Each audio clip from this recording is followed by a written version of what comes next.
আজকে যে রিজনে কথা বলছি, আমাদের নারিশের 25টা রিজনের ভিতর সবচেয়ে বড় রিজন, সবচেয়ে বেশি সেল এই ময়মনসিংহ রিজন।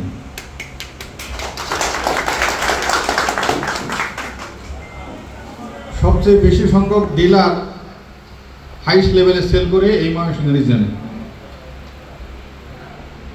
অনেক গুরুত্বপূর্ণ একটা রিজন। এই রিজনে আজকে যে মতবিনিময় সবাই কথাগুলো শোনা হলো, অধিকাংশ দেখা যায় একটা প্রবলেমই বেশি বলছেন।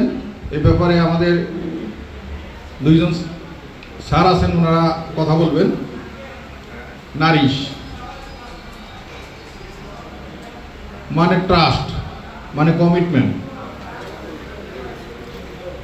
একজন মানুষের অনেস্ট থিঙ্কিং এর জন্যই আজকে নারিশ এই লেভেল আসছে।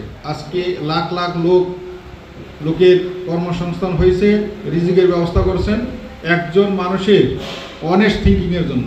অনেস্ট থিঙ্কিং কেন বললাম? উনি চিন্তা করেন নাই যে লাভ করবেন, উনি বলছেন যে মানুষের সেবা করবেন।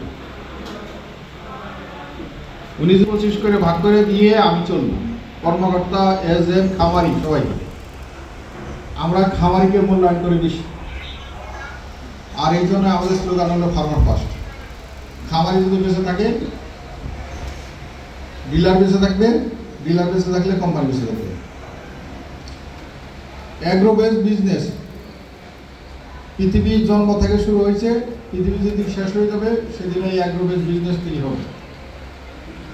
আমরা একটা জিনিস খেয়াল করি যে পৃথিবীতে ক্লাইমেট চেঞ্জ হচ্ছে, টেম্পারেচার বাড়তেছে, বিভিন্ন ধরনের দুর্যোগ হচ্ছে।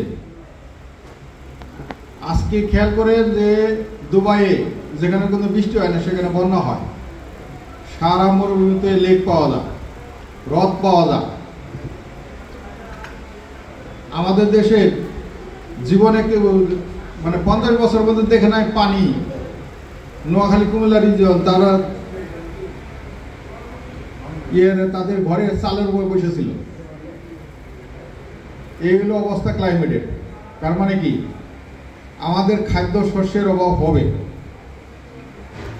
এটা সবাই ধরে রাখেন মাথা।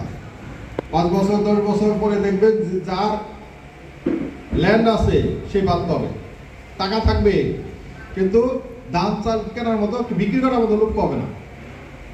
এটা হবো বাস্তবতা। এই জন্য আমরা নিজস্ব প্রজেক্ট প্রত্যেকের বাড়াইতে হবে। অ্যাগ্রো বেস বিজনেসের নিজস্ব প্রজেক্ট বাড়াইতে হবে যদি ভবিষ্যতে আমরা টিকে থাকতে চাই। খামারি বেস বিজনেসে আমরা টিকে থাকতে পারবো না। হয়তো এখন লাভ করবেন, হারিয়ে যাবেন, একসময় হারিয়ে যাবেন। আমাদের